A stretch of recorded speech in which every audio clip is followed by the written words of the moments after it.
Un tuyau de plusieurs mètres a été retrouvé au bord du fleuve Maroni, aux alentours de Balaté. Il a été retrouvé dans le cadre du Green Days Challenge, un événement qui consiste à ramasser un maximum de déchets dans un esprit ludique et bon enfant. Donc là, on ramasse tous les déchets à Balaté dans l'occasion de Green Days. Et ce qui fait que ça va nettoyer la plage. Donc je trouve que c'est une bonne action, c'est pour ça que je suis là, donc avec mon groupe de l'an dernier, donc ça fait 2 fois qu'on est là. Je suis en train de ramasser les déchets pour le petit tournoi qu'il y a eu, le Green Day, c'est ça. Et du coup, je suis à fond pour recyclage et tout. La première fois que je fais ça.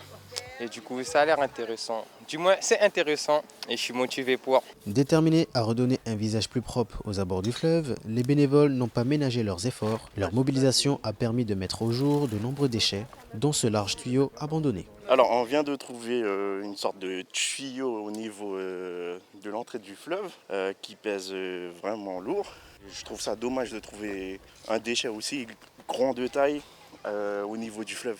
Une initiative qui démontre l'importance des actions collectives pour lutter contre la pollution et sensibiliser la population à l'échelle locale. Son propre sac. Tout ce qui est vert, du coup, a son propre sac, donc le sac vert.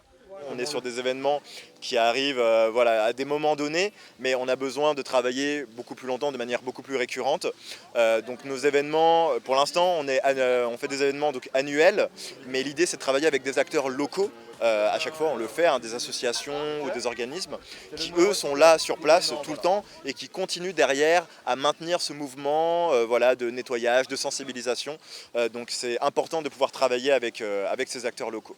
Pour ma part, ça fait depuis 2010 que je fais des maillots-riz. On a commencé avec les Green Days en 2015. On voit une nette amélioration puisque d'année en année, on voit moins en tout cas sur le secteur où on fait cet événement, on voit que par rapport au kilo de déchets, on en a moins. Donc ça, c'est déjà une réussite.